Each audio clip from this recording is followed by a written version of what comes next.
And we're back with another episode of the Lakers Fast Break podcast. Gerald Glassford coming right back at you here from Lakers Fast Break. Pop Culture Cosmos, where we cover the latest news and trends in pop culture each and every week, twice a week, wherever you get your podcasts. For our audio listeners, if you've not heard yet on Inside Sports Fantasy Football, I have got a treat for you because on the latest Pop Culture Cosmos dropping on Monday morning for your Labor Day morning drive, or if you want to hold it over for Tuesday, that's just fine as well.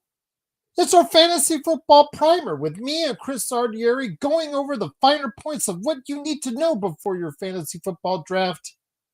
And you can check that out if you can't catch it already on the Inside Sports Fantasy Football or Pop Culture Cosmos YouTube outlets.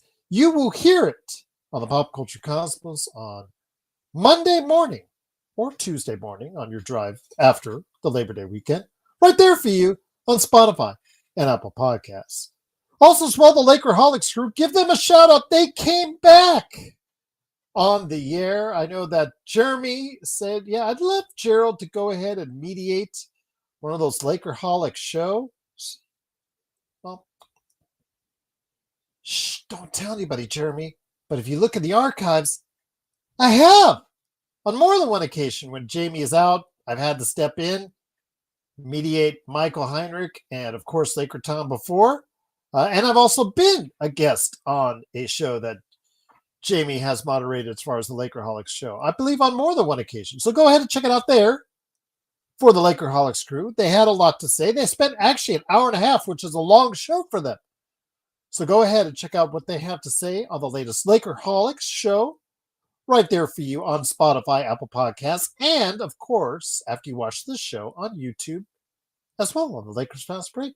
Great to have them back, and also check them out at Lakerholics.com. Our good friends, Empire Jeff TV, and of course, the Joe Soro Experiment, both covering the Dodgers.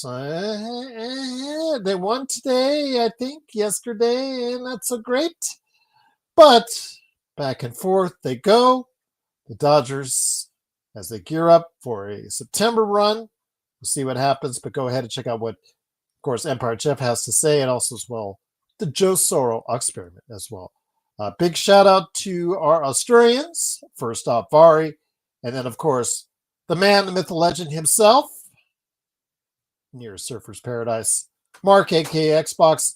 Those guys have been killing it as far as showing the European games. Whether it's Spain or whether it's Slovenia, go ahead and catch those games, hopefully, on the Playback channel, playback.tv/Lakers Fast Break. Hopefully, you've been watching that. But also, our good friends, Daniel Berry Sports Highlights. Yo, he's been putting up some fresh content for you at DBSH, Daniel Berry Sports Highlights on YouTube. Our good friend, Legend, I Got Next Sports Media. And also, as well, of course, Stone Hansen at report_court on Twitter. And of course, Alfred Esmond on Twitter. All these great people, all these great places, all these great things. Like and subscribe and follow and all that magical stuff. But please, please, please, please do the same for us right here at the Lakers Fast Break as well. And got a little tidbit for you guys. I'm working hard on something behind the scenes. Been lining up a whole bunch of stuff for First Eyes only for our Lakers Fast Break members. They'll get first shot at what I've got planned in the upcoming future as far as some good stuff that they will get a chance to see first before anyone else does. And you can become a member today for just $2.99 a month right here at the Lakers Fast Break podcast. Joe Cook got cooked on his own stream. What are the odds of that happening? Really high, in my opinion. But that's Joe. We love him as well, no matter how he is and who he is today. So yes, that's funny. I got to check that out. I only watched the first part of it, JSJ from yesterday's stream, so I got to go ahead and catch up on that and see when he got cooked. Div says, "Told you all, Luka Doncic is going to be the MVP and best player for next 10 years. Book it." Okay, Div, calm down. Yes, that's something I think a lot of us, as far as saying the same things as far as how great he is. but you're shouting from the rooftops. Okay, absolutely. By the all caps lock. You know somebody is happy and excited when they're putting everything in caps lock. But Div, I will not diminish your enthusiasm. He has looked fantastic. And unfortunately, Slovenia has not looked so fantastic, but he has looked like he's ready to win. But the question remains, does the Lakers look ready to win as well? This goes back to the arguments Joe and I had over the course of the summer, saying that he's saying that the Lakers had no assets to go ahead and trade to make this team substantially better. I mustn't say substantially better, but the Lakers could have taken more all-in steps, in my opinion, but they chose not to. They've got a good team. They've got a team that can win quite a few games, but is it a team that could be ready for a run like I think Luka looks ready for, because he is really ready to go. And Sports Baby, he was actually looking at it earlier today, the game out there, lucky win today. Gee, well, I think Slovenia at this point, Bari, will take any win that they can get. Gregory says, Gerald, have read about seismic leadership changes to Lakers once sale is finalized. It says it depends on how quickly Walter and Guggenheim's move. Report from Andrew Strauss. That's a better source, but you know what, Gregory, I've seen so much in my lifetime when it comes to Lakers. I have to see it. I think it will happen sooner than what was originally reported on, or as the 5-year timeline for the regime to be ousted and moved out. But will it be instantaneous? That's the right owner. Well, but I know you're looking for it. And I appreciate the people in looking for these people. Andrew Strauss is not good for all. But he is here today. It is a good man indeed. It is, of course, our own Thanasis, legend himself, with the opinions that's out there and in there and right there when it comes to the Joe Soro experiment. Although, again, JSJ says, I got to watch that rest of the episode. I only watched the beginning yesterday. I missed because I had other things I had to take care of, but I will watch the rest of that episode. Does Joe Soro get cooked on his own Joe Soro experiment? We'll have to wait and see. It is, of course, Joe Soro. Joe, good to have you here. You keep saying, okay, cool. It's better now. Your thoughts, though? Luka, over the weekend, had a really good weekend in the eyes of Lakers fans. First up with a 39-point performance, and he backs it up today with one of the few triple-doubles ever in EuroLeague play. Your thoughts on how ready Luka Doncic looks to you right now? Yeah, he's ready. He's ready. It was the 5th triple-double since its existence. Okay. That's pretty good. 5 triple-doubles all-time in the Eurobasket League. Saw highlights only. I didn't get a chance to see the full game, but Luka was doing Luka things, and it's something that we're going to expect to see probably during the NBA season. The only thing is the Lakers are likely going to have to at least be a top 3 seed, and I don't even know if that's going to be enough for him to win the MVP because of what's going on. Now, I did hear a rumor. I don't know if this was internet BS, but I'm hearing a rumor that Adam Silver is going to be playing games on the West Coast at 11 o'clock Eastern Standard Time. Is that true? Quite possibly. It doesn't sound like it makes sense. I can't find it anywhere. It must be stupid. It's got to be a lie. 7:30 on the West Coast is already too late for the East Coast. That's a 10:30 start time in the East Coast. No one's going to stay. You're placating to the West Coast. That's all you're doing. It's just you're by doing that you're just canceling out the East Coast altogether, Joe. Okay, if that's the case, then I want an even distribution of how these guys are going to vote for awards. I think what they need to do is they need to separate the vote and make it make sense, because most of these decisions are being made by everyone in Ohio and in the Northeast, 2 areas that hate LA. and the West Coast. Okay. Yeah. So that's something that needs to be addressed. Well, I know that they're staggering out those 7 o'clock games, 7, 7:15, 7:30. I think they're spacing those games out with different start times, whether it's to accommodate the new different entities televising these games, or if it's just for league pass owners or what have you. But I do know that it's more obvious them staggering out these evening games, Joe. Well, the 7:30 games, I feel, are a little too late even now. I would prefer a 6:30 game.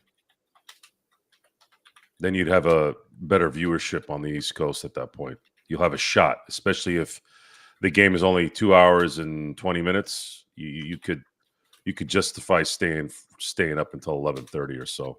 But 10:30 start time. I was in New York one time watching a Laker Warrior game, and at halftime, the ESPN restaurant that I was watching the game at closed at midnight. And I remember telling the bartender, I said, I thought this was New York. You're going to close at midnight halfway through the game. And at that time, this wasn't NBA League Pass friendly, internet on the phone, internet on the app culture at that point. This was in the early 2000s or late 2000s. Sorry. Yeah, I hear you. And he also became one of the youngest players ever to reach 400 Euro basket points, the youngest since Tony Parker some 18 years ago. Today, again, a triple-double, one of, like Joe said, only 5 ever to be at that level of basketball, Euro basketball. So great accomplishment for him. It was 26 points, 11 assists, and 10 rebounds. Yet he followed that up after yesterday's 39-point performance. So basically, he is showing you all the tools in the basket, all the tools in the shed. He is showing you his diversity. You want him to score more? He's doing that. You wanted him to be able to diversify his offense? He's doing that. Most importantly, Joe, and I don't think this has gone very noticed or reported, I said it the other day, and I'm going to say it again. The best thing I'm coming out of this, Joe, is he's getting to the line and he's hitting his damn free throws. And he's hitting them at a really high rate.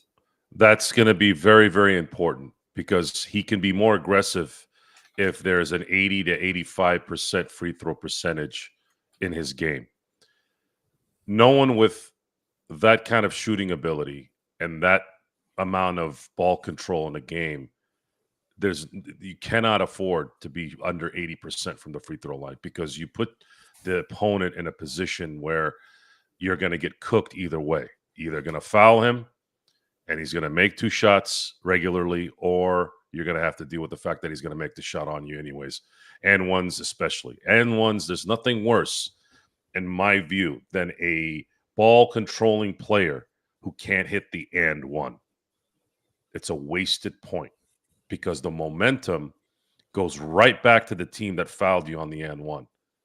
So if you're looking at the little details of how a game tells itself what it is, those are the little things. Those are the very, very minute things that build over a 48-minute game. So if you have Luka Doncic, who is 30, 35 pounds less, has something to prove, in his prime, just got an extension, already playing really well right now in the summer. He's going to be in NBA shape before he gets into training camp. You have the perfect recipe for Luka Doncic to be the MVP this year. And a lot of that's going to come down to his aggressiveness and his ability to make that team pay for that aggressiveness. Because if he doesn't make those free throws, they're going to be aggressive. And they're like, well, if he makes a shot, we know he's probably going to miss the free throw. Or if he doesn't make the and one, he's going to miss 1 of 2. That can't happen. Yes, 77% may sound like it's good, but it's not. 84% sounds good. Kobe used to shoot 82 to 84%, and it made a huge difference. Jeremy is asking a question. He said, would you say Luka's shooting is similar to LeBron's? I say no, because LeBron... Yes and no, actually, because LeBron's shooting, if you take a look at his recent career, Joe, he's had years where it's really been on the button, above 40% on high volume. It's really looks smooth, and it's really looks like something that you're thinking is going to be a game changer. And then the next year, he reverts back to a 34, 35, 36% guy, an average three-point shooter, also on high volume. It just seems to toggle back and forth. But LeBron has reached heights, Jeremy, that Luka hasn't yet from a three-point standpoint. They're both high-volume three-point shooters, but again, just the efficiency standpoint, at least LeBron has had a couple seasons in recent times, and I believe 1 or 2 seasons in Miami where it was really efficient. And if he can shoot like that, LeBron can still shoot like that from a long range, along with Rui at 42%. And if Luka, even though he hasn't shown it, that's the only flaw I have seen as far as his game so far. I mean, the defense is what it is, but his shooting long range has been suspect in the footage I've seen. Still, if he could ever get that in shape to the point where it's even 37% on the volume that he shoots, like you said, Joe, it's the difference between a 75% free throw shooter like LeBron has been throughout the majority of his career, and where you would be and where he would be if he and Luka were 85% shooters. They're not the same shooter, although their percentages are identical from the 2-point areas. They both have a career shooting percentage of 55%, but they're different shooters. Luka can shoot in the moment. LeBron shoots in spots, if that makes any sense. He'll have a spot that he sometimes will know already he's going to take a shot at, and he'll shoot it. Where Luka can shoot over a little bit of resistance and has a little bit more accuracy in his shot. LeBron's threat, though, is the fact that, and the reason why he may get some space, there's 2 reasons why, obviously. One, he's a big guy and he can get up in the air high enough to get the space, but there's always the threat that he can get to the basket. And that always has to keep the defense on its heels a little bit. And that usually will give him enough room to hit the shot with some separation and then make it more viable in an offense. Luka is twirling, running around, pitching back and forth.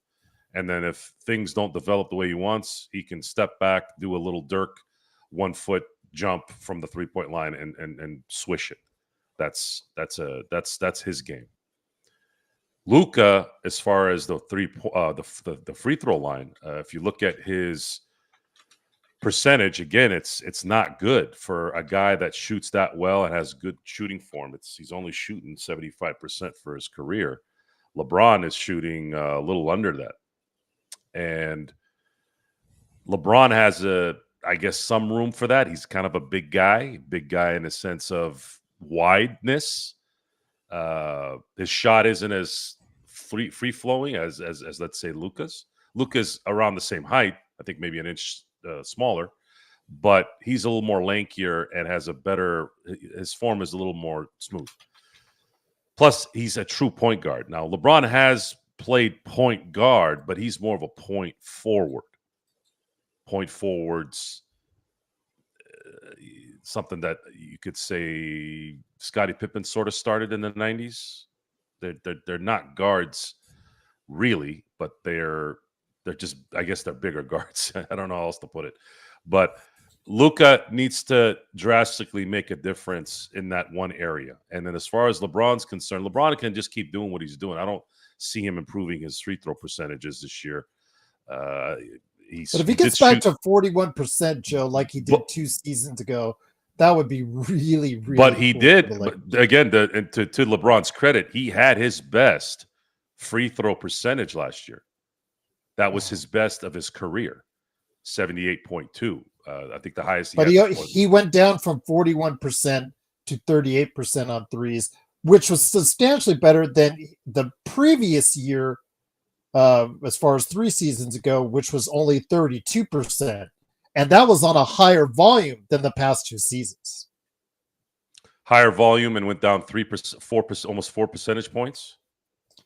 In 22-23, he shot 7 a game at 32%. The next year, he shot only 5 a game at 41%. This last year, he shot almost 6 a game at 30, let's call it 38%. I don't know. I don't know necessarily if LeBron needs to improve anywhere other than trying to make the same impact without playing as many minutes. That's the only thing I'm going to be concerned. Well, I think it starts with a 3 if that's the case. If you do want him to make the same impact with playing less minutes, he has to be efficient at the 3 to start off with, and keep, like you said, improving on the free throw line. He played just a hair under 35 minutes a game last year, which was actually less than I thought he was. I thought he was more closer to 36, but he was 34.9 minutes a game. That number needs to go down to probably 31. It needs to take another 3 minutes off each game. And if he can maintain a 24, 23, even a 22 and 6 run and just keep his free throw percentage the way he was last year, then I think there's a benefit there. Luka's going to be able to pick up a lot of the slack here. He's in shape. He's going to be in NBA shape even going into the training camp. He's going to, like, barring a bad injury, he's going to be a guy that's going to make a huge jump for the Lakers. So you have to look at Luka as a guy that's going to improve what they were last year just by him being in shape and having a little bit of Laker time under his belt, having a training camp, having a preseason, already playing basketball right now before the season starts. So he's going to have all those advantages in going into the season playing very, very well. And a little bit of that can take away from LeBron, which would then preserve him for the end of the season when they really, really will need him. Once again, it is the Lakers Fast Break. It is Joe Soro along with me, Gerald Glassford. Thanks again for watching and listening. Truly appreciate it. Yeah, in the chat, we were talking about Trae Young, how he is still that guy looks like he should be almost like a Steph Curry light as far as his accuracy on his shooting, but and he takes those logo threes, but when you look at the black and white of his stats, it just doesn't even come close to materializing the way it should be. And if he was efficient, or if he became efficient at all, I think that changes the entire dynamic for Atlanta. But I will say for the Lakers, again, Luka really looks good. This is the big impression I think a lot of people were hoping to get as far as Lakers fans over the past 3 games. I believe they have another game in Group D on Tuesday, if I'm not mistaken, which, again, right now looks like Slovenia is still on its way, heading out in the not-too-distant future. But Luka, though, has impressed, and it looks like once we get him in here into the fold, Joe, into training camp, working on an offensive scheme that's going to be centered around him, he could be having himself an MVP level season coming up. There's no doubt he's going to be an MVP candidate. There's zero doubt. Whether he wins it or not is going to be predicated on, will the Lakers be able to get a 1 or 2 seed? I don't think a 3 seed would be enough based off the history of Laker MVPs. Every MVP that I've seen won since the 80s, because I think Kareem might have been the last MVP in the 70s that won an MVP on a losing team. So since the 80s, so the last 45 years, every MVP, Laker MVP, has been a 1 seed to win an MVP in their conference. So Magic won the MVP in 1987, 1989, and 1990. And they were 1 seeds in all 3 of those seasons. And then you fast forward to Shaq in 2000, they were a 1 seed. Fast forward to Kobe Bryant in 2008, they were the 1 seed. So for some weird reason, that seems to be the criteria for Lakers players to win MVPs. And there's been, in my view, there's been 2, 3, 4, 5 MVPs that aren't in Shaquille O'Neal and Kobe Bryant's trophy case because of criteria that seems to scale back and forth, much like the people the other night trying to talk shit. They were on a scale to the bottom of the ocean. Okay. That's not what JSJ says. Yankee fans projecting about choking and not coming through. Let me repeat that again. Yankee fan saying that another team was choking and not coming through. and it was obvious that it was. I don't even know if I could consider that a troll. I think it was just someone who has just really nothing in their life trying to cook. Okay. But all they were cooking with was stale macaroni and cheese, and it's unfortunate that Jay was eating that and some outdated kielbasa. Because that's the only thing that makes sense for someone to actually come on here and say that I got cooked. I got cooked by a Yankee fan telling my team that they're chokers. I mean, did you all have? Do you have amnesia? Did you guys forget what happened in October last year? Yeah. I think Jay was just trying. I think Jay was just trying to cook you as well. So, there you go. Nah, you can't. Nothing but love, though. Can't cook the chef, guys. You can't cook the chef. Sorry, I cook you. You don't cook me. No one cooks me. I'm going to stay silent on that. But once again, it is the Lakers fast break. So Luka looks fantastic. He looks really good. He looks prime for a good run with the Lakers, an MVP level run. He is one of the listed favorites here in Vegas. I would probably think he's right around third option right now, third place as far as in MVP betting right now. So from what I last remember, I think he was fourth at one time I saw him, but I believe he's moved up because of his obvious stellar play for Slovenia.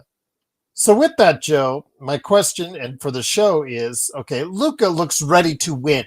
Looks ready to win now. But in a tough Western Conference, he can only carry so much on the team, on his back. Only so much of the team on his back. And so I ask you, is this going to be a team that is ready to win with him? Because he looks like he can carry this team to 50 wins by himself. Not by himself per se, literally, but you get the idea. An MVP-like season can carry him to 50 wins for this team.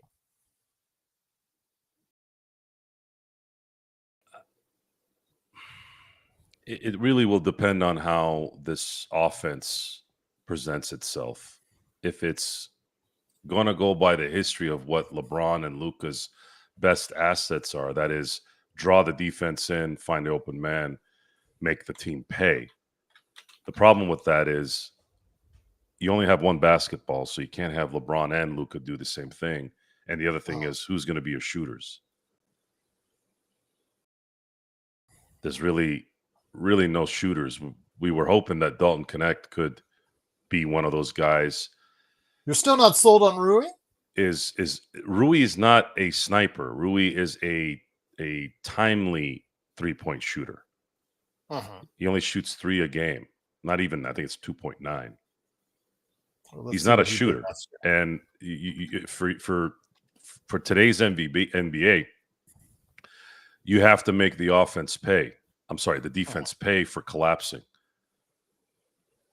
And they're not. Last year he averaged 4 a game, but you're right. Was it really? Only 4. Yeah, it was 4.2. Okay. Yeah, 4 is good. 4 is good. He made. I like to see him get to 6, but he's not a. He's. It doesn't look like he's going to. I don't know if he has the stamina to do that. I don't know if I don't know if anybody's really going to take him seriously back there waiting around. I don't know. I don't know. Does he improve his game from last year? That's the question we're going to ask. We're going to have to ask, is Reeves going to improve in certain areas as well? I don't know. Everyone has to improve except LeBron. LeBron needs to just kind of stay the same if possible. Everyone else needs to go up a notch. If that happens, then there's a chance. They all have a reason to, because they have big money waiting for them next summer. Whether they do it or not, we don't know. But Luka will be better. We know that. Barring injury, Luka will be better by far than he was last year. And he was still pretty damn good last year in a Laker uniform. So imagine that. Again, I think he can have a season where he gets close to that 31-9-9 mark he reached with Dallas in his near MVP-like season. And if that's the case, again, he could carry this team a long way. But it also takes talent around him to help him get to where I would like to see an MVP-level season deservedly go, which is a long way in the NBA playoffs. And, you know, the NBA playoffs are about matchups. They're about, timeliness. Can you stay healthy? Do you have the depth to get you there? And these are all questions that Rob Pelinka hasn't been able to fully answer for this team coming into training camp in about, less than a month from now. And can J.J. Redick conspire and devise a plan to make this work? Can he make LaRavia a better player? Can he take advantage of the last maybe year or so of Marcus Smart's ability to do maybe a little bit of what he's been doing in his career? They're going to need Marcus Smart. They're going to need him in spurts when they need somebody to play some defense in the backcourt, because Luka's not that guy and Reeves is not that guy and LeBron is not that guy. I don't think LaRavia is that guy either, and definitely Connect isn't that guy. That's the only perimeter defender they really have. That's it. I'd say guard defender, and that's going to be a concern. It's going to be a big concern, especially if he doesn't come through in that department. If he comes through in that department, now you can sick. And I always said that Marcus Smart, and I mean this in the most respectful way, he's a Rottweiler. He looks like a Rottweiler that's ready to rip your face off. That's what I really liked about his demeanor and the way he played. He's not going to be 2021 Defensive Player of the Year, likely, but I would love at least three quarters of that. Three quarters of that for 60 to 65 games during the year is going to be a huge help for the Lakers. But let me ask you this again. This goes back to the show I did last week, and I know that something touched on that Laker Tom was writing about at Lakerholics.com in regards to the fact he thinks that Marcus Smart should start day one. And I'm like, the guy's only played 54 games in 2 seasons. We don't know, even at 31, we don't know how much is left in the tank, because like you said, you called him a Rottweiler. It's very, very much true. The height of his Boston Celtics years, he was a Rottweiler. He gave you so much energy, gave you so much effort on the defensive end, was rewarded with a Defensive Player of the Year. But, and this is a big but, he has seen a downfall his last year in Boston, and then the 2 seasons after that, it's been a mess as far as for him health-wise. Have we seen the best of Marcus Smart, and will we see anything close to that ever again? Small correction, 2021-2022 Defensive Player of the Year. The next season, though, he played for Boston. It started to go downhill. They traded him, and then 2 seasons. Yeah, they traded him because he couldn't make a shot when it mattered in the playoffs. That was a huge issue with them being able to finish some of those games.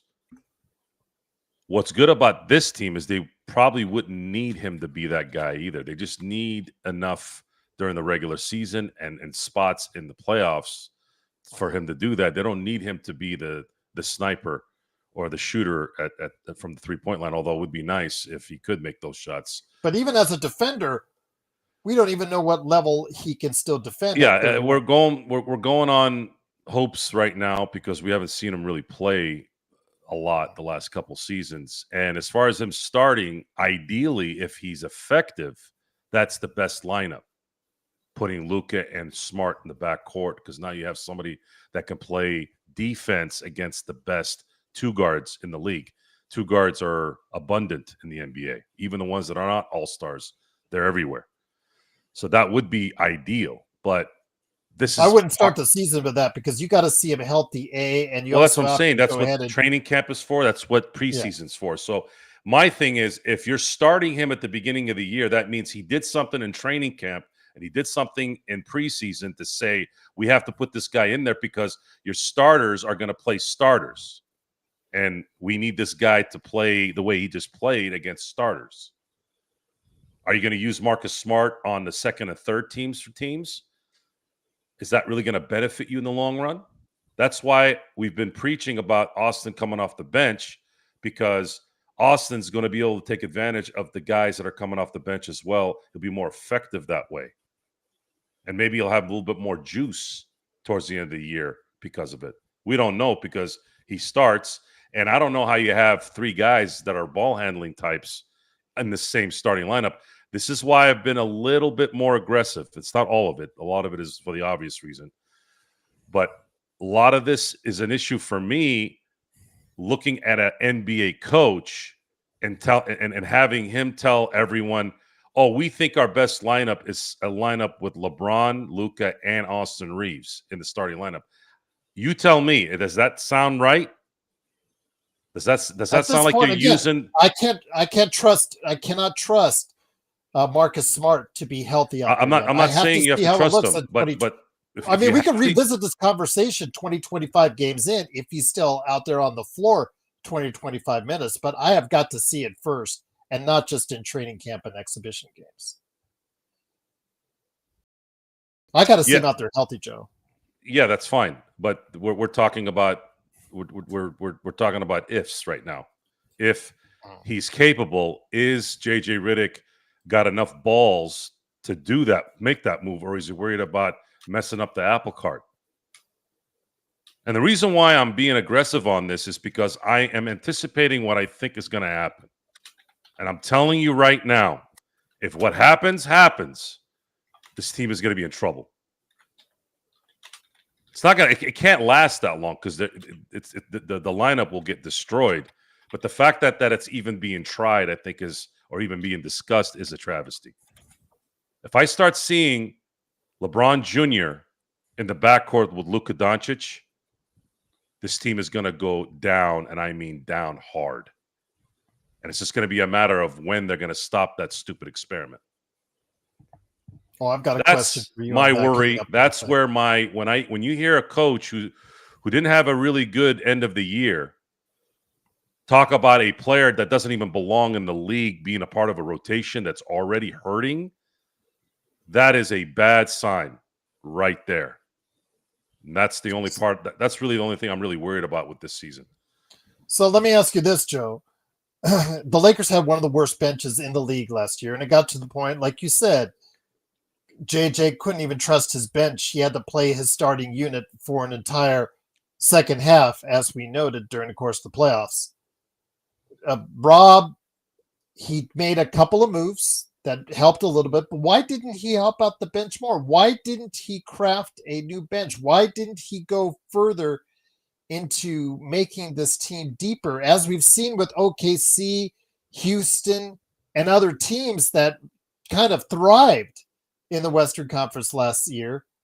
Depth really helps a lot, especially regular season, but also we saw in the playoffs as well. How are they going to accumulate those talents? Well, they had Oklahoma City gets Caruso because they had a Josh Giddey to throw at Chicago to get him. What do the Lakers have that they can throw out there and get a better player or a more fitting player? Well, again, Austin Reeves with an expiring contract, I think to some might have been attractive again earlier in the summer period. Okay, and who are they going to get for Austin Reeves? Well, you could have gotten pieces for that. Again, we discussed this over the course of weeks. Pieces from I where? made Vari and I talked about New York. Vari and I talked about You guys are Indiana. living in fantasy Talked land about with these Orlando. pieces. I want You to know talked what about pieces. Orlando as far Yeah. as some pieces as well. That's some Yeah. very viable trades you did. So why didn't it happen?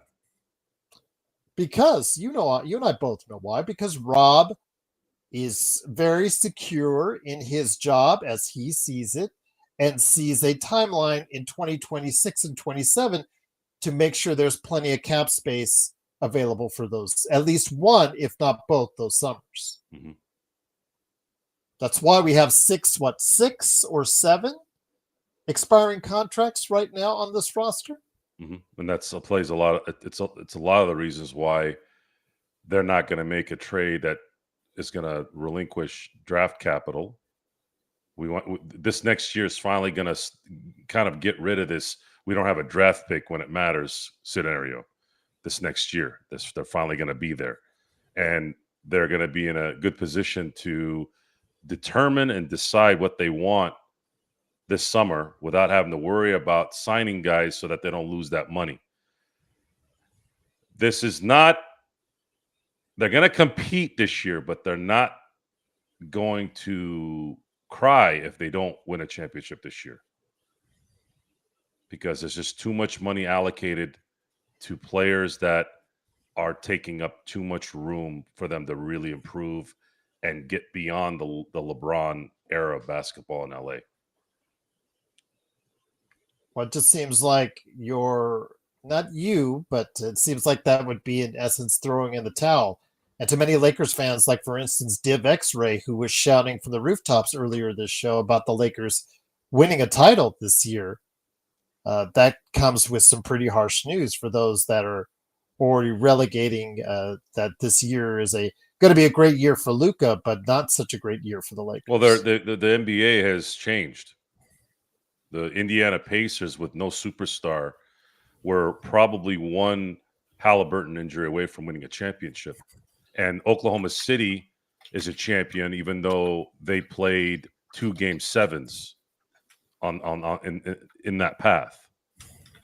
They very easily could have lost way before they even hit the finals, being the best, quote unquote, best team in the NBA record wise. So they're probably looking at it from, if we get lucky, if we hit our stride the right way, blah, blah, blah, blah, blah, there's still a chance where we can win. Whereas maybe 10 years ago, there'd be no chance because things were a little bit more predictable back then. The NBA, the Adam Silver right now is going to be the commissioner of parity for the NBA. He finally got his wish, finally got the wish of, I think, what David Stern wanted towards the end of his career. This parity, because every collective bargaining agreement from 1998 to 2005 to 2011 was predicated on evening the playing field for the have-nots. And it's finally come. It's finally here. Did the basketball fan, did the free world get what they wanted in Oklahoma City and Indiana in the finals? Is that really what you want? Because David Stern may have preached Lakers versus Lakers in the finals, but his collective bargaining said otherwise. You know what? You know, when someone asks me what's the difference between the Bulls run versus the Lakers run in 2000, I go, I'll tell you what the difference was. The difference was David Stern catered to the Bulls. The difference in 2000 with the Lakers were playing against David Stern. David Stern made it very difficult for them to really spread their wings, because whether it was a rule change, whether it was the way salaries needed to be structured, everything was geared to stop the Lakers from winning. Why? Because you started to get more of these Mark Cubans and Dan Gilbert ownerships where they were a bunch of whining little bitches. Now, I'm not saying there weren't owners in the 70s and 80s that were whining, but I never heard them whine about teams winning like that. And especially when it came from somebody like a Dan Gilbert and a Mark Cuban. These assholes have won 10 times over in their life. They're all billionaires. And they got played by Mitch Kupchak, and they were pissed off. And then you had the idiots like Popovich make his snide remarks every now and then, but I don't consider Popovich in that group in terms of whininess. He's a coach. He's not a billionaire. He didn't open up Quicken Arena or whatever the hell it is that they do over there, or Mark Cuban with his broadcast.com business. It's a different, coach whining versus a conglomerate whining, getting played by a team that's run from a mom and pop shop. That right there always cracks me up. That the fact that David Stern catered to those pieces of shit more than he catered to the team that actually made his league a little bit more popular after Michael Jordan retired. That's not is not the right word. It kept them popular. Okay. So is that what you want? It's important to talk about because that all played a part in what we saw this year. And it's playing a part on what's going to be going on this year. Competing for a championship right now in the NBA, and it's been like this for a few years. If you get lucky with injuries, you could win. The Boston Celtics won a championship last year playing 0 number one options in the East. Every single team they played in the East had their number one guy injured, including Halliburton in that Eastern Conference Finals. And then they went to the finals, played a pretty much dead-in-the-water Dallas Mavericks team. They were spent playing that whole Western Conference run. They were dead in the water by the time they got to the finals. They were dead tired. You could see it. You could see it in Kyrie Irving. Kyrie Irving was just a shell of himself. Well, I can't say I disagree with you. I mean, of course, that's what the CBA was intended to do, to create parity. And the previous CBA has essentially done that with, 7 years now going? We've had a different champion for the past 7 years. That is ultimately the parity that I think that was expected or trying to be achieved with the last collective bargaining agreement. But as we've seen with the numbers, that doesn't always translate to the extended popularity of the sport itself. Oklahoma and Indiana, for a great part of the country, and for that matter, basketball viewing world, was not a must-see NBA Finals. No, because the face of the NBA is still LeBron James. And LeBron James, when you talk about faces of any league, let's look at the face of the leagues the last 50 years. Let's take a couple of sports. Let's say NFL and the NBA. Let's say NBA. Let's stick to the NBA. Who's the face of the NBA in the 70s? Kareem and Dr. J. Yeah. Right? So Kareem won a championship in 1971.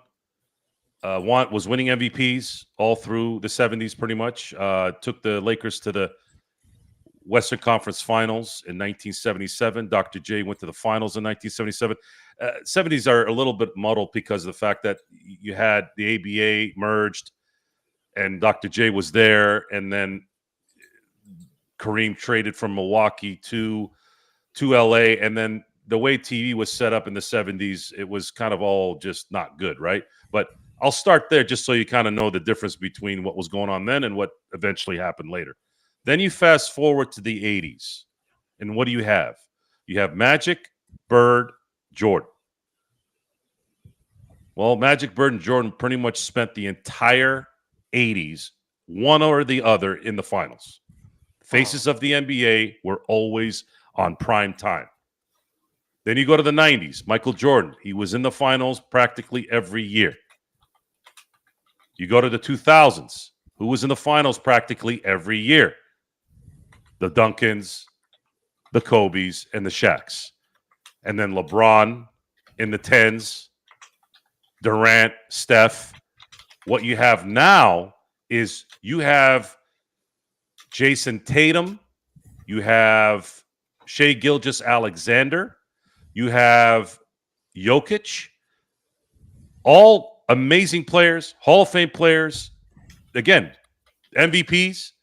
But I can go outside right now and go talk to my neighbors and say, you guys know who Jokic is?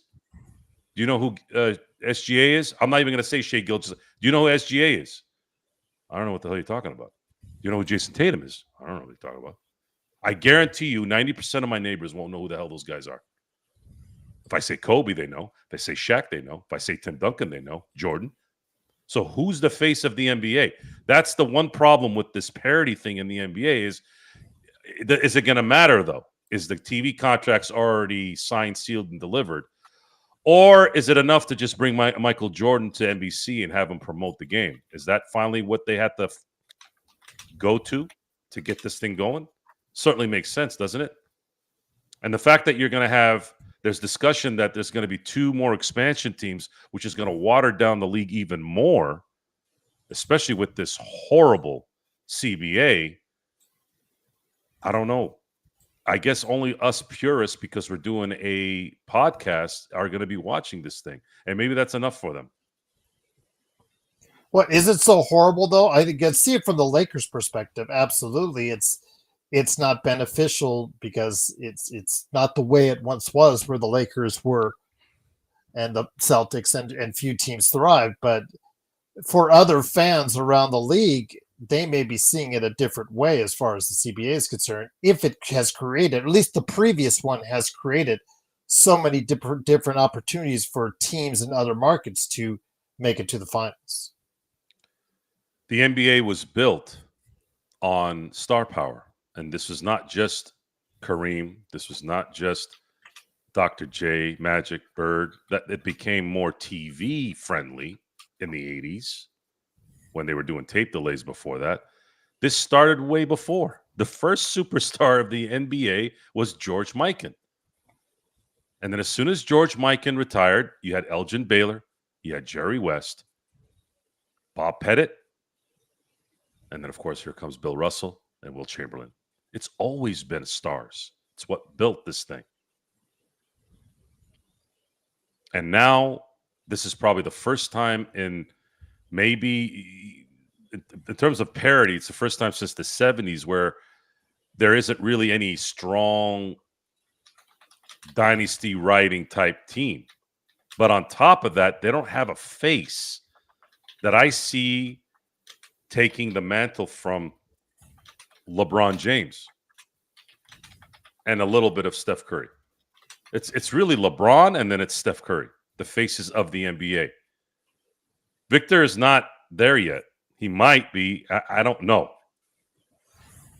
Phenomenally talented, but I don't know if he's that guy. I don't know if he's a face of something, no matter how good he is. I mean, he'd have to be really, really – he'd have to start – having 6-7 blocks a game, I think, for the noise to get loud enough. I don't know. I guess we still have to wait for that. Jay West says, who's a worse commissioner, Roger Goodell or Adam Silver?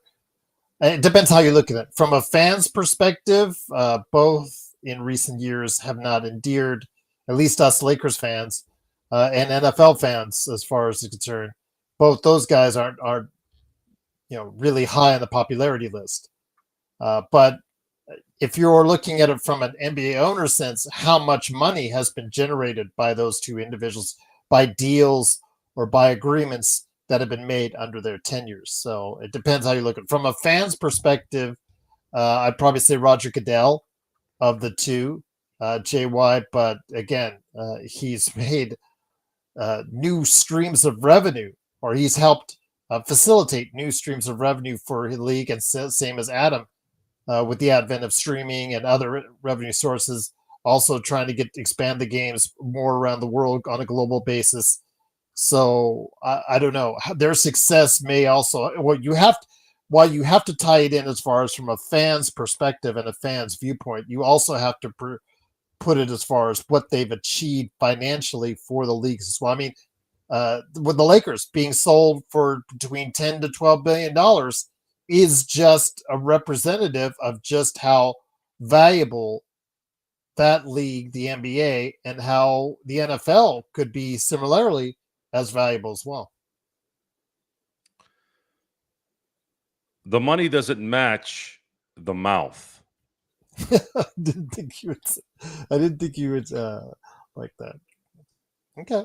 Yeah, the money doesn't match the mouth. If the NBA was in such a bad spot, how did they get $70 billion from these TV deals? And Goodell keeps making his owners more and more money. But the disdain with Goodell is the two-faced asshole that he is. I hate two-faced people, and that's what he is. And he gets rewarded. Well, I'm not disagreeing with you in any sense. He gets rewarded for being a two-faced fuck. Well. And I hate two-faced people. I'd rather you just be a complete dick. See, that's the one thing that I probably realized that I maybe overstated the David Stern thing. See, David didn't hide who he was. David Stern never hid who he was. We knew who he was. So it made in watching somebody that's a two-faced piece of shit like Roger Goodell, it made you appreciate David Stern. And that happens all the time.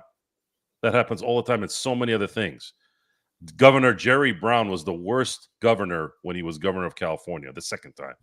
And then here comes Gavin Newsom, and he made Jerry Brown feel like Ronald Reagan now. So a lot of times we think the green is much greener, but then we end up finding out that it's only green because it's fake. By the way, I have a little sign in my office that says something like that. So I thought it was kind of good to put it in there, being that I'm in the business that I'm in, right? The grass is always green because it's fake. It doesn't matter because we still watch. See, we can sit here and complain and whine all we want. Problem is we keep feeding the geese, the beast. So they don't give a shit if we call them the worst words on the planet. You're still watching. You're still talking about it. You're still spending all this time doing it. So we're the morons in the end. It's not Roger Goodell. It's not Adam Silver. We're the idiots. If we were not watching this stuff and we were talking about it every now and then here and there in conversation, then we'd have a little bit more credibility. But we don't have any credibility. We could sit here and say that Adam Silver is the worst human being on the planet, but we're still eating everything he's feeding us. It's almost like getting, it's those guys that live with their parents still in their 30s and complain about their parents. You complain about your parents, you're living at home? See how stupid that sounds? That's us. Complaining about the house that you're staying at, the house that you're spending 3 hours watching the game and then 2 hours talking about, you're complaining about that, yet you're still living there. We don't have any credibility in this discussion in the end, whether it's Roger Goodell, whether it's Adam Silver, David Stern, doesn't matter. So it is what it is. So, again, I'll touch on this one last time because for now, Luka, again, having a great time in Europe, at least as far as statistically, or at least as far as himself, his team, 1 and 2. I believe, again, they play in a Group D game on Tuesday. Whether or not Mark or Vari will televise that's up to them. But go ahead and check it out. Playback.tv/Lakers Fast Break. If you are, I guess, a follower, you'll get notified that we are going on the air with it. So again, all props to Mark and Vari for. Yeah, Vari likes to broadcast the games and leave his car door open half the time. So I heard. But give them credit, Joe. I mean, both of them have had early mornings as far as showing off those games. So yes, indeed. Yeah, I know. I had a comment about that on our group chat, and no excuses in this business. Sorry. No worries indeed. But yeah, appreciate Sports Baby, and also, of course, Mark.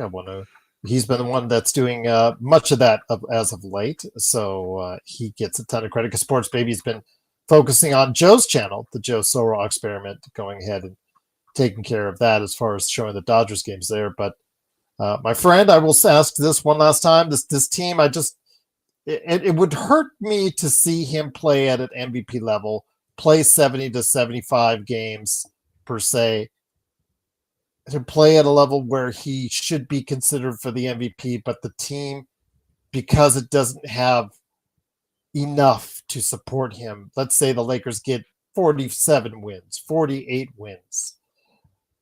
Let's say it's a 5th or 6th seed, or even a 4th seed. It's just not enough, and I just would be sad. I would be kind of sad because if you have a player that's having that great a season and you don't build a team around him to support him, that's good enough. Seems like almost you're throwing away the towel. You're throwing a towel in, and you're wasting a year of prime Luka. There's no choice. It's the way the team was structured. Whose fault is that? You can't build a team around Luka with a $52 million asset liability on the team. At least for right now. What if he's averaging 24-7-7 himself? I think the numbers in the NBA don't mean anything anymore. Okay. It's the effect of play. What if he's playing it still at an all-star level? So I don't want to hear about he's averaging 25, 9 and 9 or 25. It doesn't matter. What did Jokic come out of in this season? Almost having a 30-point triple-double season. What did it produce? It produced a second-round exit. If any player in the 90s, 2000s, 80s, 70s, if somebody out there was doing that, I think the only guy that ever did it was Oscar Robertson. But he was in Cincinnati at the time, and he was the only one. He was the only one. And guards back then were getting 15 rebounds. The game was different too. But this statistics in the NBA are irrelevant more than ever before.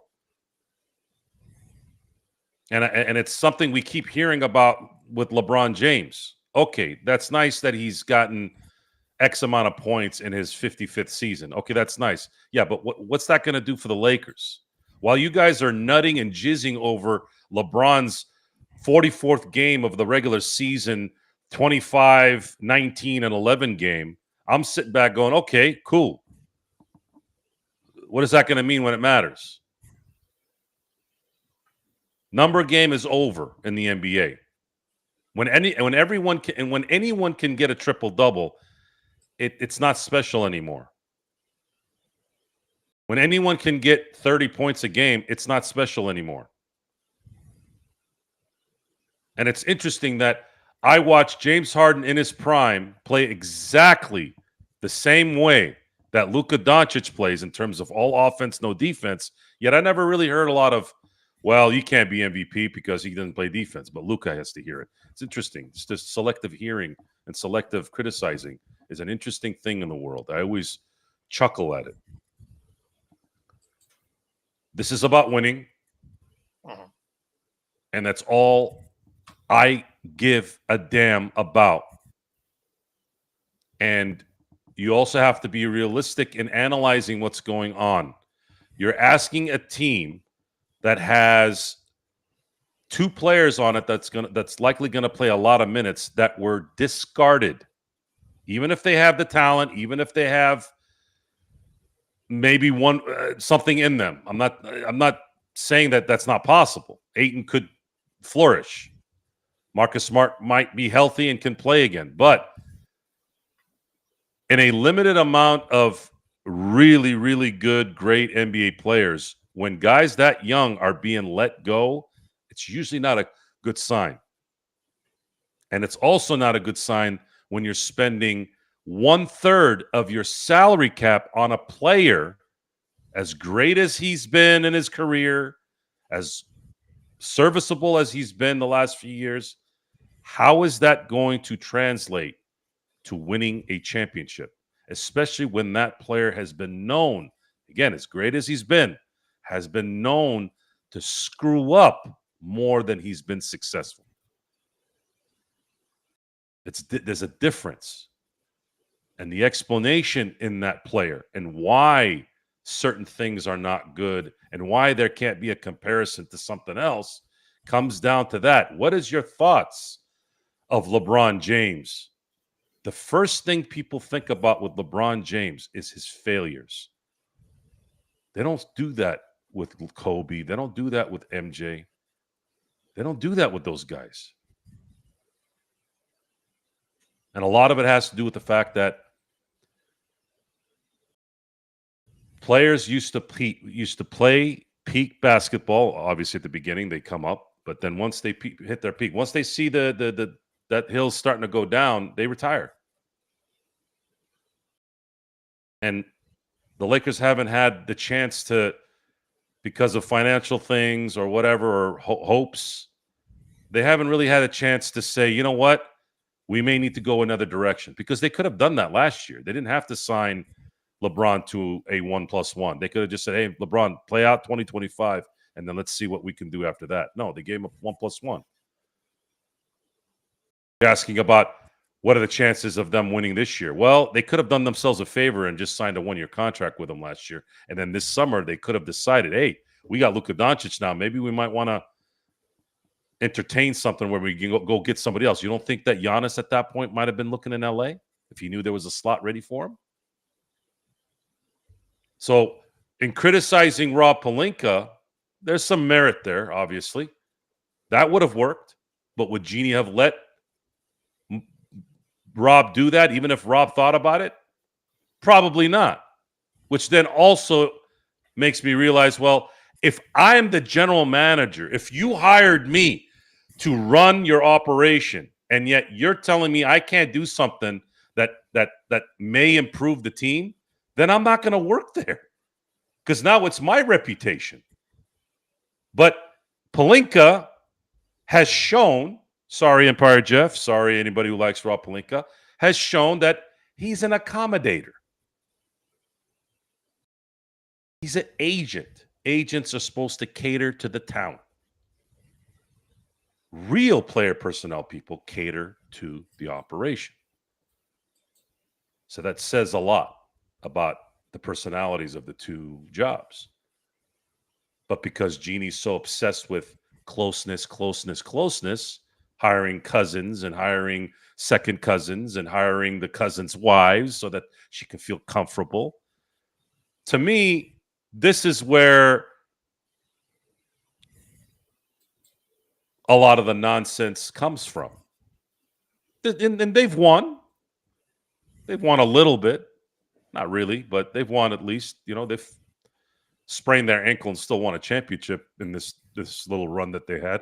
But the beautiful thing is, this run is going to end soon. The Jeannie Buss, Jim Buss, Rob Pelinka era is going to be coming to an end, and you're going to have real adults running this thing. And we as Laker fans are going to benefit from having some of the best people running it. And I have no feeling in the process of what's going on right now with current management. I'll support it because I'm a Laker fan. I'll support it and hope that they can make a run here. But at the end, to me, getting Luka, which they did a good job there, and Mark Walter buying this team set me in a path where I'm like, okay, we're going to have to ride this until showtime comes.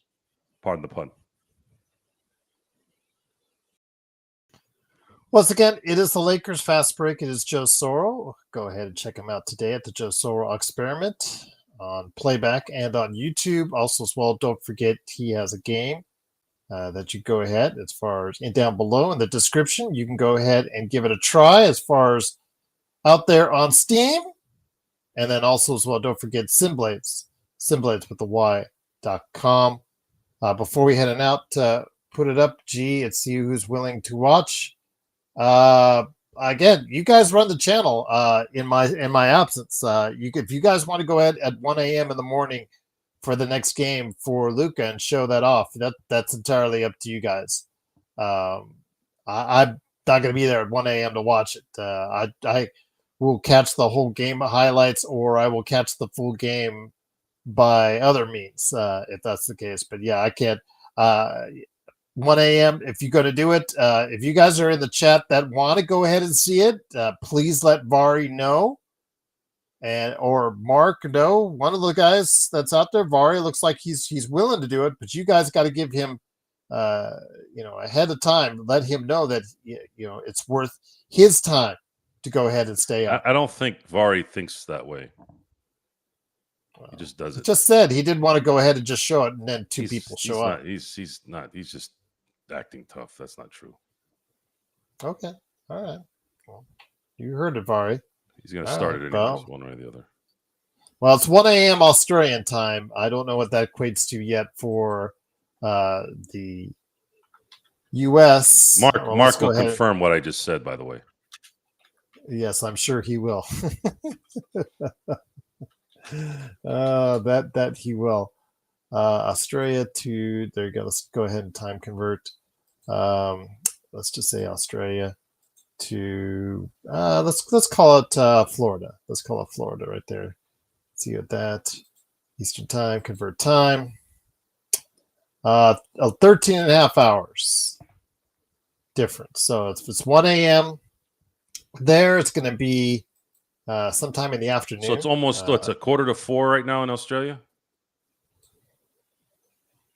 Right now, according to 13 and a half. Yeah, Adelaide. I use Adelaide for South Australia as the test. So it says it's 13 and a half hours ahead of Florida at this point in time. So yeah. But yeah, if you guys want to do it, I'll put out the listing in the correct times, and I'll put it out in a note. And if you guys want to go ahead and catch it, it'll be there for you. It sounds like from the man himself, Vari, aka Sports Baby, right there for you guys on the playback channel at Lakers Fast Break. So interesting, and truly appreciate as well. Going, or are you going to put it on Joe's? Are you going to put it on Joe's, or are you going to put it on Lakers Fast Break, Vari? Let us know. I don't care whichever one you want to do, my friend. It's up to you. But before we head on out, I wanted to go ahead and mention something a little bit interesting today. Sham Charania posted this breaking news, Joe, that the Milwaukee Bucks have signed, I think, filled their last roster spot. And it was a sign that it looks like Giannis, at least for this season, is not going anywhere. And that's because his brother, Thanasis, is returning to the Bucks on a 1-year deal. It'll be around 3 p.m. America time. Okay. Probably about noon Pacific time. Sports. Thank you, Sports Baby. So with that, my friend, wanted to go ahead and play a little game with you, since you probably do not have the highest opinions of Thanasis. In fact, he is proven to be pretty much a non-entity in any year that he's played.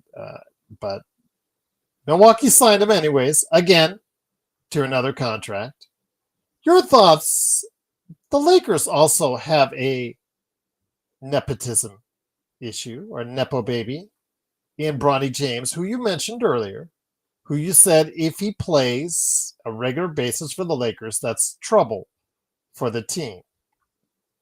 Who is the better player in your opinion? LeBron's son or Giannis's brother?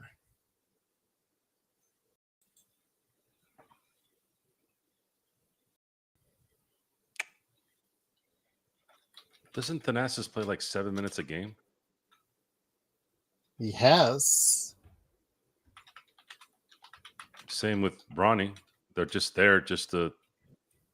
But I never hear about Milwaukee saying, "Oh, we're going to put him in the starting lineup or the rotation." Did they waste? You know why he's there. You know why the Lakers? Did they waste a draft pick on Thanasis? No. Remember, he was on the Lakers. Mm-hmm. He had a title before Giannis did. Mm-hmm. You know, the part that upsets me about that whole thing was they could have gotten Bronny without drafting him.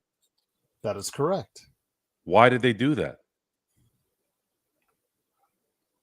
Wasted a draft pick on that. You wasted a draft pick on what you could have done is you could have drafted a guy that might have helped you. so that Porty on the Knicks was drafted. prestige. Well, hold on. Hoop Porty from the Knicks was drafted after Bronny, just before the end of the draft. He's a 7-footer with some intriguing potential. I don't give a shit who or what or where. You still are in a draft where there's only 60 players on the planet that you have to pick. Those are the 60th best players in the world. There's 8 billion people in this world. There's 60 slots. You could have had Bronny for free, but you wanted the story. The story was more important than winning. Hey, Danny, how you doing? So, to me, you tell me how intelligent that is. Somebody would have to come to me. I don't care who it is. And you'll have to logically tell me why that was a good move. No one, if they're telling the truth, is going to tell you that was a smart move. I bet you not even his own dad would say that if he was telling the truth. Oh, he's got potential. Oh, he's got this. Oh, he's got that. That's not what I asked. That's not what I asked. I asked you a question.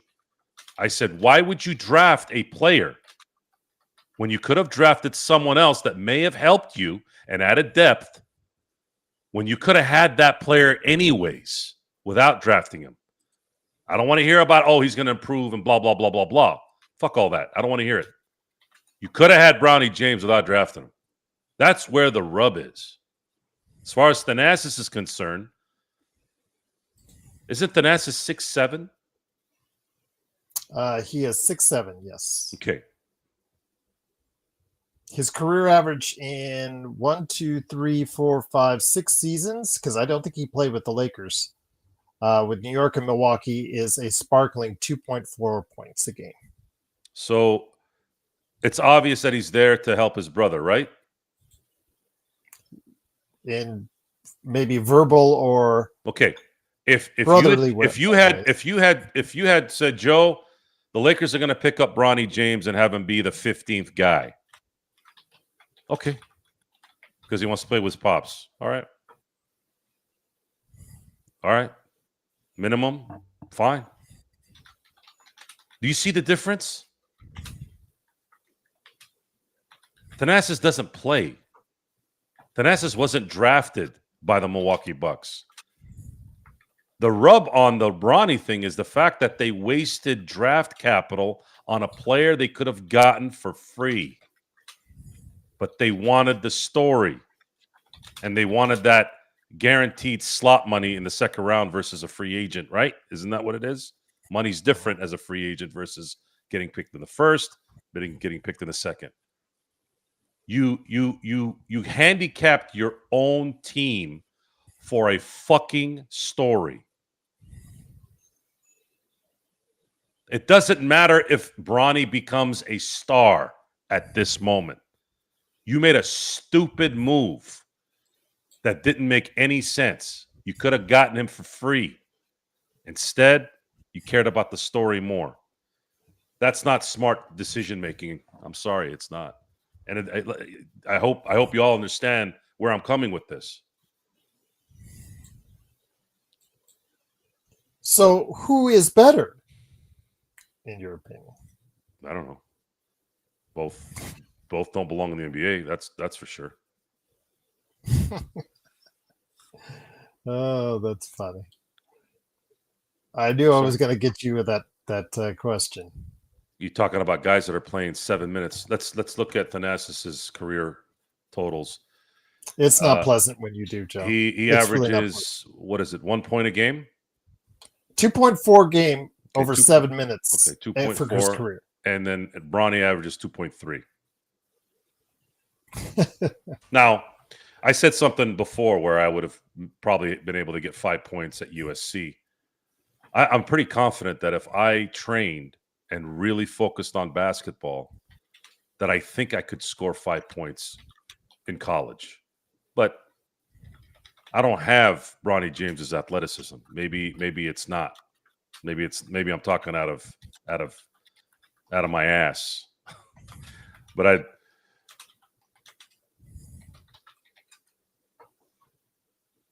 regardless, this guy doesn't belong there. He doesn't belong there, and you're going to find out very soon here, and that's just what it's going to be.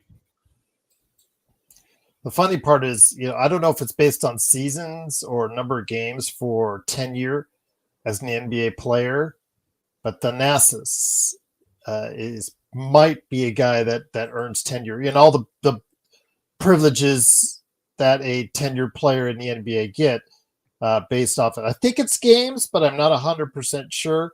As far as retirement, lifetime medical, et cetera, et cetera, et cetera. Remember the scandal in regards to the dental stuff that those ex-players did in regards to how they schemed the system in regards to the dental a lot of that is based off of tenured players that met the criteria to be tenured and to receive benefits for the rest of their lives. The Thanasis, again, I don't know if it's based off the season or games. I don't remember which one, but yeah, that's going to happen. Jeremy says, with the Lakers, Bronny, he's on a 3-year guaranteed contract with a team option for a fourth, Jeremy.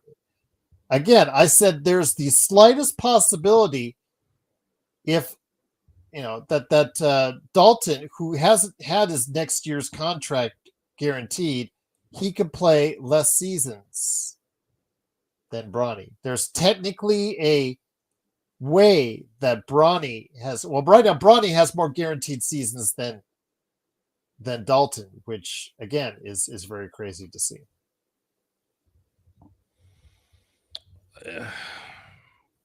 Yeah, but Dalton's making $4 million this year. Bronny's making under $2 million. Well, the Lakers have to approve it about Halloween, whether or not they want. Yeah, I don't. At this point, I don't. Do you ever see Bronny hitting 30 points in a game? No. So unless it's a garbage game and he gets all that. Connect did it in a good game actually. The Lakers ended up winning. He did. As a rookie before Rob decided to throw the boomerang on him, but it's discussions that waste brain cells at this point. Either shit or get off the pot. Well, you better tell that to Dalton. That's the thing. That's what I'm talking to. It's like, dude, either fix your shit or go sell insurance. Like, seriously, dude. I hope it's not the trade. You don't know what's going on with these guys' lives sometimes. Who knows? Something's going on maybe in his life that's screwing him up. I don't know. But if it's still the trade rescinding, yeah, dude, you got to get your shit together, okay? Sean Elliott had that happen to him. Robert Horry had that. Those guys are 10 times better than you right now. Get over it, dude. It's the NBA. It is a business. So why don't you make the Lakers pay for even thinking of doing something like that by playing well? But not everybody. I don't know. I don't know what's messing them up. Jeremy, he is not even close to being the Kuminga of the Lakers. Kuminga, again, that story, as I talked before with my good friend Legend, that's been all over the place in regards to him being DNPs, being a major part of the lineup, all over the place. Dalton hasn't had as many of those opportunities yet, but in Kuminga, he was a top 10 draft pick and someone that the Golden State Warriors were looking to go ahead and utilize as a foundational player going forward. Dalton was thought of at his point in time in the teens, a guy that fell down supposedly in the draft, in the Lakers. At that time, we all thought we got a steal. Again, we don't know what's going on, but he'll if he gets to the level where the discussions are a $20 million plus a year contract, like the discussions are right now for Golden State on whether they want to commit to that, that's a different story. But Kuminga has at least proven things in the league to where that's happened. Dalton hasn't done enough of that yet, and I'm not sure he will. At this rate, we don't know where his head is at. And if his head is in the toilet still when it comes to in a month from now in training camp, and he is not even a playable player in the rotation come the start of the season, again, the Lakers have until Halloween to decide whether or not they want to commit to him for another year.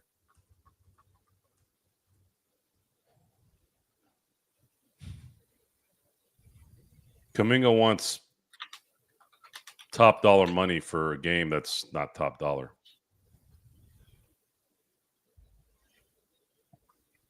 Jeremy says it feels weird that we haven't heard any noise about the inconsistent weird vibes from Dalton. Well, you've heard him from here and you've seen him from us. Most of these Lakers shows, I'm sure, have touched on it with Dalton Connect. But no one's really delved into why or confronted Rob Pelinka or JJ Redick on that. And I'm certainly hopeful that they will come media day in less than a month from now. That's something, if I was there, I would address. I would speak to them and ask for a no BS explanation on that, even though they would probably give me Lakers or PR speak. What are you going to do? Ask JJ Redick that question and he whines about it? I mean, the proof is right there in front of your face, JJ. The proof is just what have you seen over the course of recent times as far as how he has regressed since that trade? Just the same as we've been knocking the Dodgers and their wussification apart. The Laker pillars are the same. It's not just a Laker Dodger thing either. It's just in general society. You have a soft, weak, pussy-ass society, and sports is no different. The media people, the owners, players, I don't give a damn if they're 7 feet tall, 300 pounds. Most of those guys are freaking daisies. I think the only ones that are not are usually probably MMA guys. I think they're the only ones that they have to be psychopaths, so there's no room to be a wuss. That's it. There's nothing in sports that I've seen it's been a while, other than MMA fighters, that aren't complete and utter pussies. Everywhere. Media, players, just society in general. So it doesn't matter whether you want to hear noise about Dalton Connect or whether you want to hear JJ Redick give us an idea of what's going on with the team. None of this matters. What matters is what they do on the court. And if the court don't say W more often than it says L, we're going to be right back here wondering why. And it's going to be the same answer I just gave you, because that's the end-all, be-all of everything. 805 is asking before we head on out, is Ayton basically Rudy Gobert with some more offense? No. I think it's an insult to Gobert. Gobert is a 4-time Defensive Player of the Year. I know it's, in my view, I don't look at him that way, but it's facts. The DeAndre Ayton thing is when you talk about the Kuminga situation, it's very similar to the DeAndre Ayton situation in that the Phoenix Suns knew DeAndre Ayton wasn't a max player, and it set him on a path of disgruntled player, and it never really ended. Going to Portland didn't make DeAndre Ayton any better mentally. That was the worst thing that could have happened to him, right? That was his reward for wanting top dollar. Kuminga is the same thing in that he wants as much money as he can get. The problem is his talent doesn't match the money that he wants, but timing could get him that money and the right team that would be willing to pay him. So that's it. That's the DeAndre Ayton. That's the DeAndre Ayton story. Whatever DeAndre Ayton gives the Lakers this year is going to be 10 times better than what they had last year without AD. That's why this thing makes sense. So when you look at the two sides of this, overweight, not in shape, mentally scarred, not focused, Luka was still effective because he's that talented. Jackson Hayes as your starting center. So now replace Jackson Hayes with DeAndre Ayton, even if the guy is not what you wish he would have been, still 10 times better than Jackson Hayes. Then you have Luka, who's in shape, who's focused, angry, ready to prove something, and going to be physically ready to come into the training camp and play in preseason and start the year on all cylinders. You're already so far ahead just with those two things. And now all you need is a couple guys on the team to play a little bit better. 805 says, basically, I mean a 7-footer to clog the paint. Well, if he had clogged the paint, you can't. Clogging the paint isn't as important as you think. It's being able to box out on missed shots. It's being able to get rebounds. That's the important part. In case you forgot, this is a shooting league. There's hardly any coherent offenses now being played in the NBA. All it is dribble, dribble, dribble, pass a few times, shoot the three. And where the Lakers were destroyed last year, and all you got to do is watch the Minnesota series and see that Rudy Gobert looked like Dennis Rodman because the Lakers had 0 bigs. 0. And Jackson Hayes is not a real big. Not in that form, which is why he never really played. JJ Redick, criticize him all you want in that scenario. I was not upset with him playing the starters all the second half. He had to do it, and he almost made it work. The reason why it didn't work is because LeBron came up lame again when it mattered. A lot of that could be because he was tired. A lot of it could be because he's been playing 22 years at that point. I'm not going to put it all on him in the sense of, oh well, you know, LeBron is what he is. You have that excuse for a 22-year vet playing as many minutes as he has, screwing up at the end, getting tired. You know, fatigue makes cowards of us all, right? I mean, that's a very popular line. But that only adds to my issue with the current roster construction. If LeBron James cannot be LeBron James, you cannot pay him $52 million a year. Pay him 20. But no, they had to do a 1+1 last year. So here we are. Yes, Gary Payton II is waiting for a deal along with Al Horford. I was going to say Tito Horford, Al Horford, and then also as well, of course, DeAndre Melton.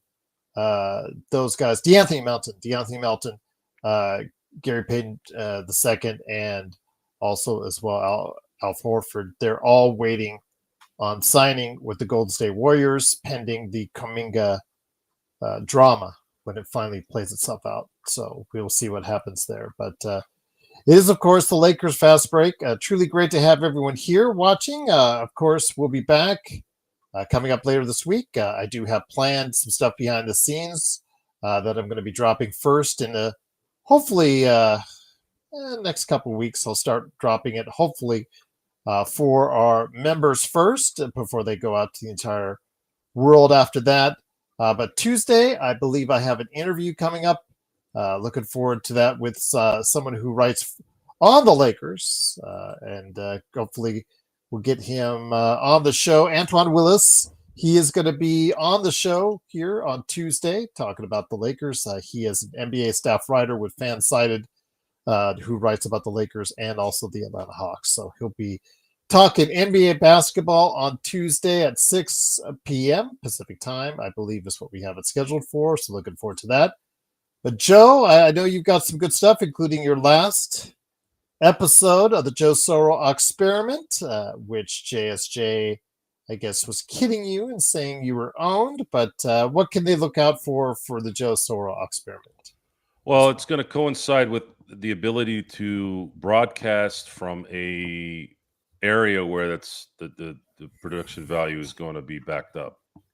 We're talking about, you guys saw the pictures of the studio I was in, and I got to make sure that Talk Studio can handle the bandwidth of what we're going to do.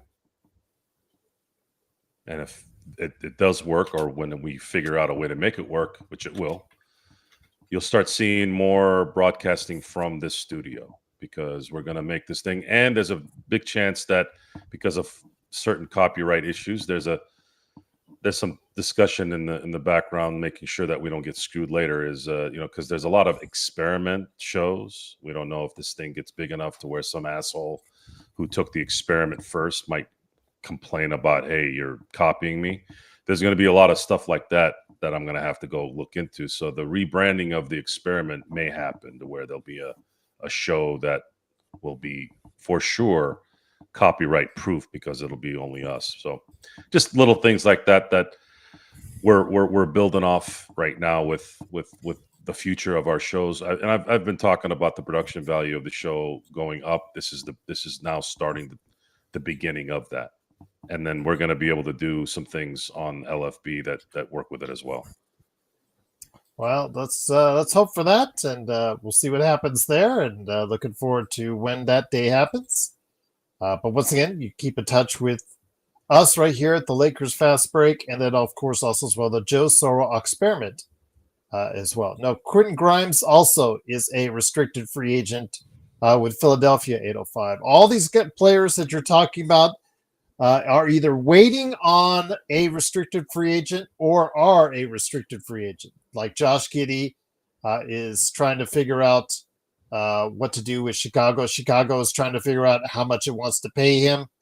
And he is figuring out if it's worth his interest or if he just tenders the 1 year. Because the restricted free agents, you have that choice. Either take what's being offered to you or just take the 1 year, $7 to $8 million and become a free agent in full and unrestricted free agent next year. So guys like Quentin Grimes, guys like Jonathan Kuminga, guys like Josh Giddey, and I think also in Brooklyn, they have one or two there as well. Cam Thomas, it comes to mind.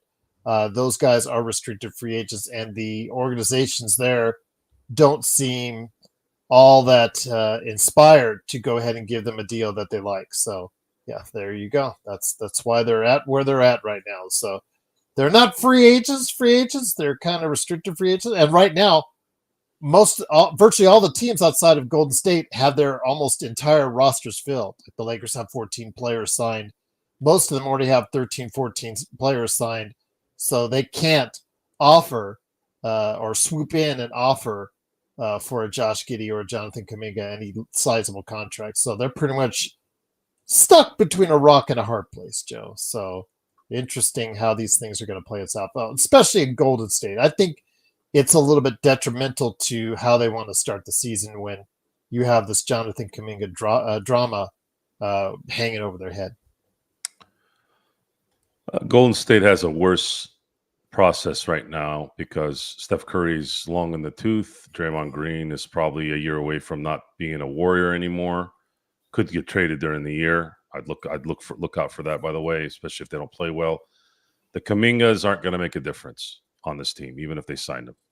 And Jimmy Butler's Jimmy Butler. Jimmy Butler will eventually, in the next 6 months, a year, start being disgruntled, and some dipshit owner is going to trade for him, thinking he could change him.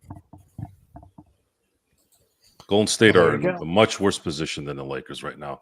The Lakers have new ownership that's going to come in and wipe the floor of any owner in the NBA, and they have Luka Doncic, who's going to win MVPs very, very soon for the next 4 to 5 years. I don't know if he'll win it this year, but he's going to win them eventually. We will see, but he does look very good, and it's very encouraging to see the kind of weekend he's had. The 3 games.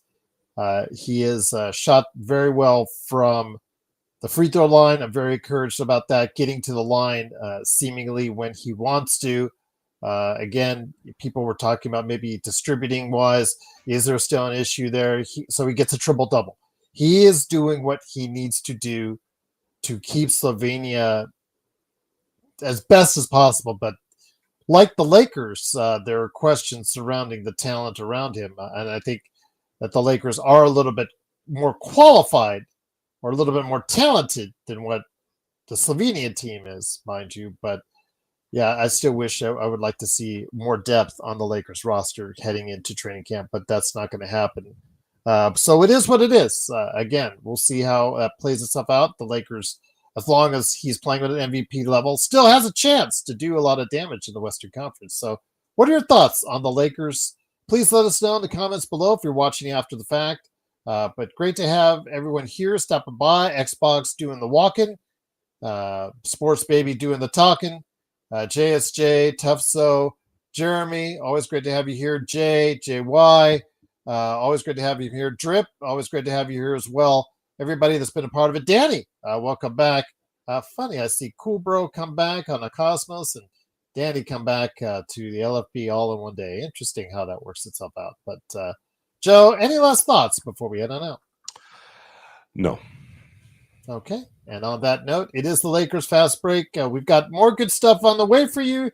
So if you're not yet liked and subscribed to both the Joe Soro Experiment on the Joe Soro channel or the Gerald Glassford channel right here at the Lakers Fast Break, please do so as well. So you can go ahead and get the latest notifications on when this guy, Mr. Smiley Puss, right there. What are you doing? Are you praising something? I don't know. Hands, Talladega Nights. Oh, okay. Absolutely. Talladega Nights is the answer to a trivia question. What Blu-ray came in with the PlayStation 3? What Blu-ray? Oh, it was Talladega Nights, huh? Yes, it was Talladega Nights. So there you go. You've won the trivia if you've answered that question correctly. But that was a late Will Ferrell movie and O'Reilly movie for me. I didn't connect with it until way later on that one. I think Sacha Baron Cohen was awesome. Oh, Sacha was great. That bar scene was just, it was like laughing for 10 I think he made straight. that movie for me. Formula Air. Yep. When he said Formula Air, this is nonsense. What is this shake and bake? This is nonsense. Absolutely. Indeed. Oh, man, that's good. Now I'm starting to sweat. Always good. By the way, is it still 145 degrees over there? About 100. No, about 100. I think the high got to about 105. But yeah, somebody said he's coming in to Vegas. They were telling me on Lakers Fast Break at yahoo.com. And I said, yeah, it's going to be about 100 by the time you get here later this week. So that's what it is. There you go. Nice. JSJ's replaying Mass Effect, though. There you go. Can't wait till the next Mass Effect comes out in 2035. I can't wait for it. So for Joe Soro, along with me, Gerald Glassford, but Mass Effect rules, as you know. It is Gerald Glassford. Thanks again for watching this thing. Yes, indeed. But please go ahead and join us on the Joe Soro channel or check out everything that we're doing right here, as always, for you Lakers fans at the Lakers Fast Break Podcast.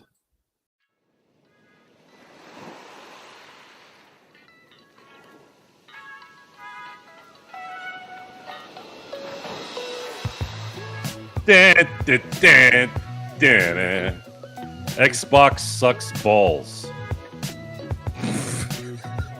That's not nice. I'm just reading what I'm reading. You I think he meant the console, maybe not.